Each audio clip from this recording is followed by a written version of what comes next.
প্রশ্ন হলো, আমাদের সমাজে দেখা যায় স্বামী মারা গেলে স্ত্রী 40 দিন সাদা কাপড় পরতে হয়, এ বিষয়ে যদি কিছু বলতেন। দেখুন, স্বামী স্ত্রীর সম্পর্কটা আল্লাহ রাব্বুল কাছে এত প্রিয়, এত পছন্দনীয় যে কারোর মৃত্যুতে অন্যজনকে শোক পালন করা, সেই মৃত্যুতে তার প্রতি সমবেদনা প্রকাশ করার শিক্ষা ইসলাম আমাদেরকে দিয়েছে। এই জন্য কোন নারীর স্বামী যদি মৃত্যুবরণ করে, আল্লাহ রাব্বুল আলামিন কোরআন হাকিমে বলেছেন, ওয়াল্লাযীনা ইউতাওফাউনা মিনকুম ওয়া ইয়াযারুনা আজওয়াজা, যারা তোমাদের মধ্য থেকে মৃত্যুবরণ করে এবং তাদের স্ত্রীদের রেখে যায়, তাদের কাজ হলো কি? তাদের কাজ হলো ইয়াতারাব্বাসনা বিআনফুসিহিন্না আরবাআতা আশহুরিন ওয়া আশরা, তারা 4 মাস 10 দিন পর্যন্ত কি করবে? ইদ্যত পালন করবে, শোক পালন করবে। আর যাদের সন্তান গর্ভে আছে তারা গর্ভ খালাস হওয়া পর্যন্ত শোক পালন করবে। এই শোক পালন করাকালীন সময়টাতে স্বামী মারা যাওয়ার পরে 4 মাস 10 দিন পর্যন্ত নারী কি কি করবে না? তিনি তার নিজের বাসা বাড়িতে থাকবেন, বাহিরে যাবেন না।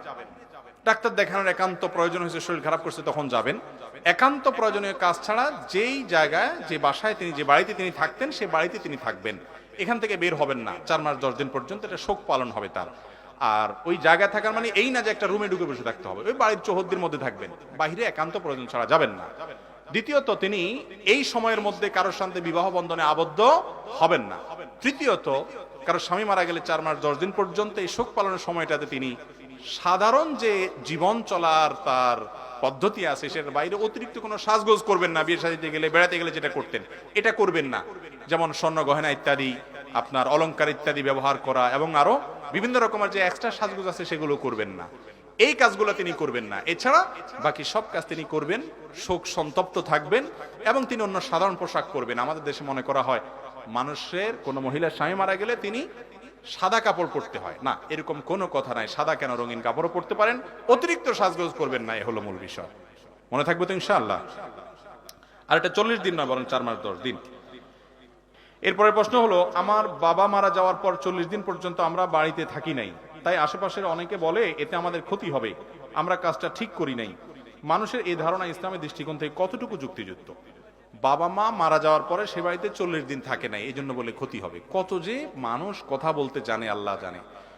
মা বাপ মারা গেলে সে বাড়িতে 40 দিন কেন, 40 মিনিটও থাকতে হবে, এরকম কোনো বাধ্যবাধকতা নাই। আপনার মনে চাইলে থাকবেন, না মনে চাইলে না থাকবেন, এটা সম্পূর্ণ কুসংস্কার, এর সাথে ইসলামের কোনো সম্পর্ক নেই। এরপরে প্রশ্ন হলো, ঘুম থেকে উঠে দেখি ফজরের ওয়াক্ত শেষ, এখন কি আমি শুধু ফজরের 2 রাকাত ফরজ নামাজ পড়বো নাকি সুন্নত পড়তে হবে?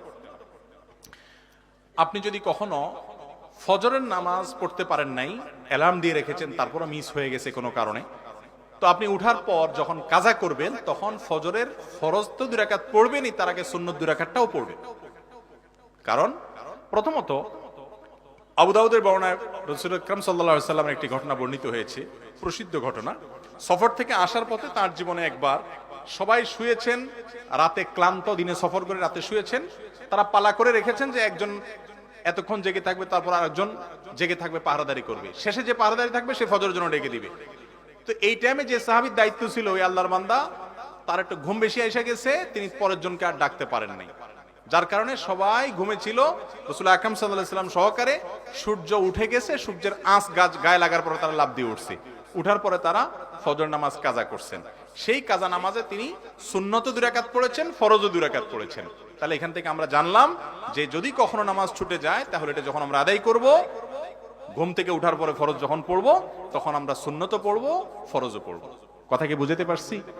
কিন্তু মাসআলা পাইয়া এখন প্রতিদিন বলবেন যে হুজুর তো মাসআলা দিয়ে দিছে, অতএব আমি প্রতিদিন 7টা 8টার দিকে আমার ঘুম ভাঙবে, আমি তখন উঠা প্রতিদিন সুন্নত পড়বো, ফরজও পড়বো, মাসআলা তো হুজুর বলছে। না ভাই, এই কাহিনী করা চলবে না। নবী করিম সাল্লাল্লাহু আলাইহি ওয়াসাল্লামের জীবনে একবার ঘটেছে, সেটাও আল্লাহ তাআলা ঘটাইছেন আমাদেরকে শিক্ষা দেওয়ার জন্য, যে এরকম হলে আমরা কি করব। তার যুগে অ্যালার্মের কোনো ঘড়ি ছিল ভাই? মোবাইল ছিল? তাহলে জীবনে যদি একবার এরকম ঘটনা হাদিসে আসে আর না আসে, তাহলে আপনার যদি প্রতি মাসে 2-4 বার 5 বার হয় বা প্রায় হয়, আল্লাহর কাছে জবাবদিহি করার কোনো সুযোগ আছে?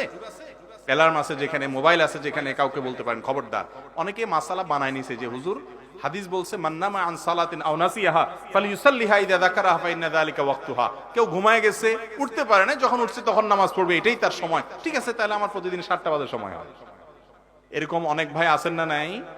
মনে রাখবেন, এটা করা যাবে না। রাতে তাড়াতাড়ি শুয়ে পড়বেন। ফজরের নামাজ যে পড়তে পারে না সে কিসের মুসলমান? সে মুসলমান দাবি করার নৈতিক অধিকারই রাখে না নিজেকে। ফজর নামাজ 5 ওয়াক্ত নামাজের ভিতরে ইম্পর্টেন্ট এবং গুরুত্বপূর্ণ একটা নামাজ, 10টা ফজিলত আছে, এই বিষয়ে একটা বিস্তারিত আলোচনা আছে, আমাদের শুনে নিতে পারেন।